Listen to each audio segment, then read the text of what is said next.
للمتقين الذين يؤمنون بالغيب ويقيمون الصلاة ومما رزقناهم ينفقون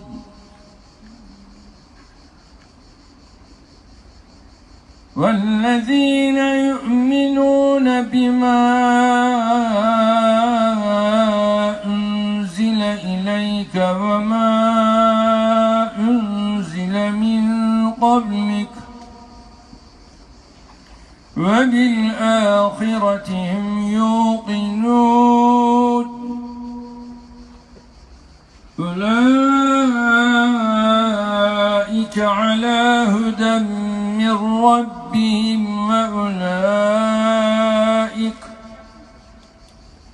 وأولئك هم المفلحون. صدق الله العظيم.